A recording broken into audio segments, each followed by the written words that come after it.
Hey everyone, and welcome to The Explainer. So, have you ever felt just completely overwhelmed by the sheer amount of information we're bombarded with every day? I mean, we're living in this era where literally everyone claims to have the absolute truth, yet somehow it feels harder than ever to figure out what's actually real. Well, today we're looking at a really fascinating paper by Ryan McLean that tackles this very modern problem, but it does it by examining a very ancient system. It's an explainer on what the author calls the Catholic method, an Ignatian way of proceeding toward truth. Now, what's cool is that it frames this not just as some list of religious beliefs, but as a recursive, step-by-step system designed specifically to solve our modern struggle with finding reality.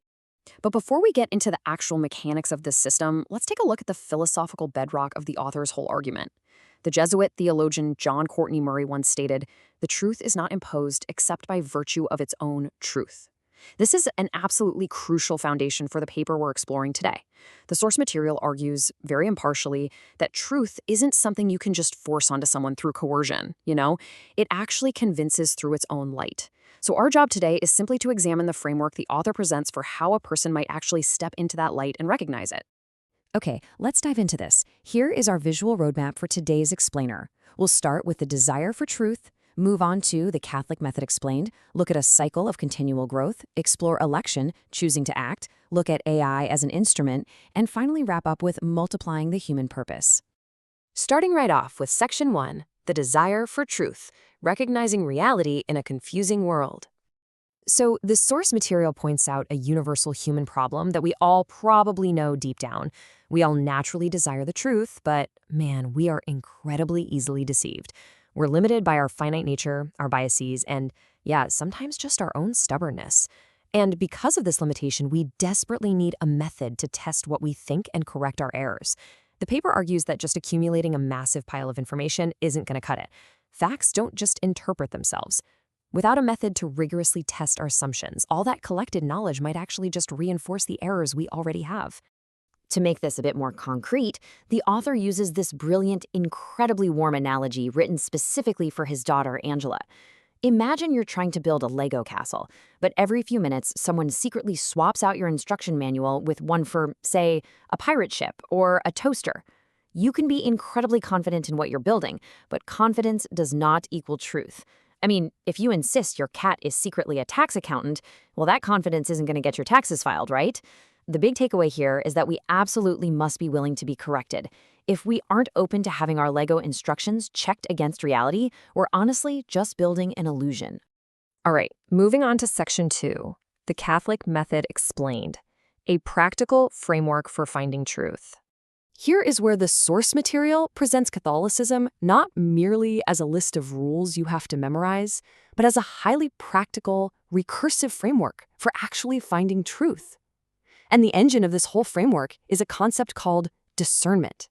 Now, discernment is defined here as the rational evaluation of competing judgments to distinguish truth from error. It's basically about becoming an expert detective of your own heart. It is an active, highly disciplined process. St. Ignatius of Loyola taught that we shouldn't just blindly follow whatever passing feeling we have, because let's be real, sometimes our feelings are like a GPS that suddenly tells you to drive straight into a lake. Discernment is about actively examining the hard evidence and our own hidden motives to see what actually aligns with reality. Now, what's really interesting about this slide is how it visually maps out the entire system. Take a look at this detailed diagram from the source material. It completely anchors our understanding of the Catholic method as a continuous, recursive loop. You can clearly see the arrows forming a cycle here, moving from the desire for truth straight through participation, formation, examination, and election, before looping right back around. It's deliberately designed to show that faith, reason, worship, and discipline aren't just random puzzle pieces scattered in different rooms. They actually work together as one unified, self-correcting system.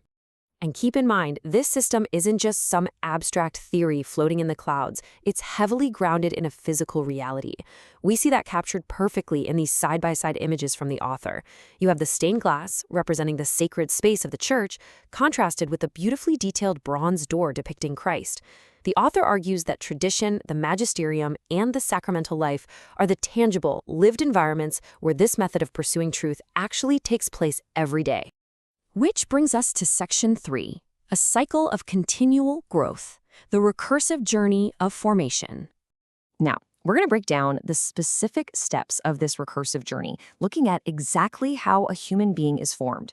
The source text really emphasizes that you just can't learn everything by observing from a safe distance. Think about these analogies. You can't learn to ride a bike just by reading a book about it, right? Eventually, you have to actually get on the bike and, probably wobble into a bush a few times. And you definitely don't master the piano by just staring at sheet music. Some realities literally must be participated in to be fully understood. The Catholic method requires active human participation. It's a lifelong practice of actually living the lessons, not just memorizing them off a chalkboard. So let's look at how this builds into a specific step-by-step cycle. Step 1 is participation. That means abiding in the truth, like going to Mass or praying. Step 2 is formation, which is where those practices actually begin to shape your intellect and your will over time, much like practicing scales on that piano. And then step 3 is examination, specifically the Ignatian Daily Examen. You can think of this as essentially a daily reality check button. It's a dedicated time to review your day, catch your mistakes, and correct them before they solidify into permanent habits. All right, section 4, election, choosing to act, when knowledge becomes lived reality. Eventually, all this deep thinking, all this formation and examination has to actually lead to something real in the physical world. This brings us to the true climax of the method, election. Election is the exact point where knowledge becomes virtue, conviction becomes vocation, and truth becomes lived reality. The author stresses a huge point here.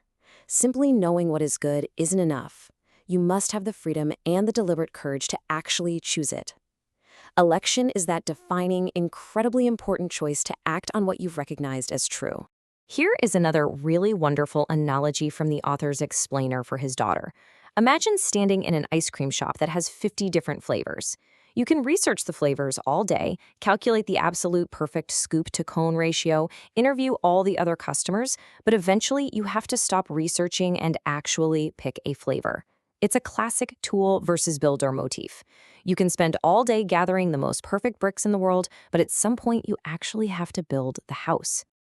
Okay, section 5, AI as an instrument, the AI laundry basket. So how does modern technology fit into this very ancient framework? Well, look at what AI can do. It can search, organize, verify logic, summarize massive data. Boom, lightning speed, incredibly powerful instrument, right? But on the flip side, humans must pray. We must love, exercise prudence, forgive, discern. The technology can instantly verify the logic of a scholarly argument, for sure, but it absolutely cannot determine if the premise corresponds to lived reality. That requires a human soul. And this brilliantly illustrates the paper's point. Using the AI laundry basket analogy, AI is basically just an incredibly fancy laundry basket for information. It scoops things up unbelievably fast, but it doesn't actually clean the room for you. It's a tool, not a boss. Remember the GPS? It can give you a super impressive route, but it can't decide if driving to the moon makes any logical sense. AI gathers the bricks, but human beings must do the actual building. Which leads us nicely to our final section, section 6, multiplying the human purpose, freeing the human mind. Our final section focuses on how these technological instruments can actually free the human mind. The core argument here is all about multiplication, not replacement. AI reduces mechanical burdens, which allows more people to devote their lives to the wisdom that no machine can possibly possess. By taking over the really tedious task of organizing information, technology frees up human intelligence for much higher purposes, things like deep theological reflection, genuine education, and true charity. It fundamentally expands the capacity of the church without altering its core method one bit. So the crucial point is captured perfectly in this final analogy, the kitchen mixer. Think about it, electric mixers let a whole classroom bake way more cookies. But the mixer doesn't suddenly become the baker. AI just gives human beings better tools. The ultimate goal here isn't to replace humans, it's to help humans do what only humans can do, to love, to serve, and to seek the truth. We'll leave you with this really provocative thought from the source material to end on today. As machines master the gathering of facts, will we devote ourselves to the wisdom no machine can possess? It's a pretty profound challenge, isn't it?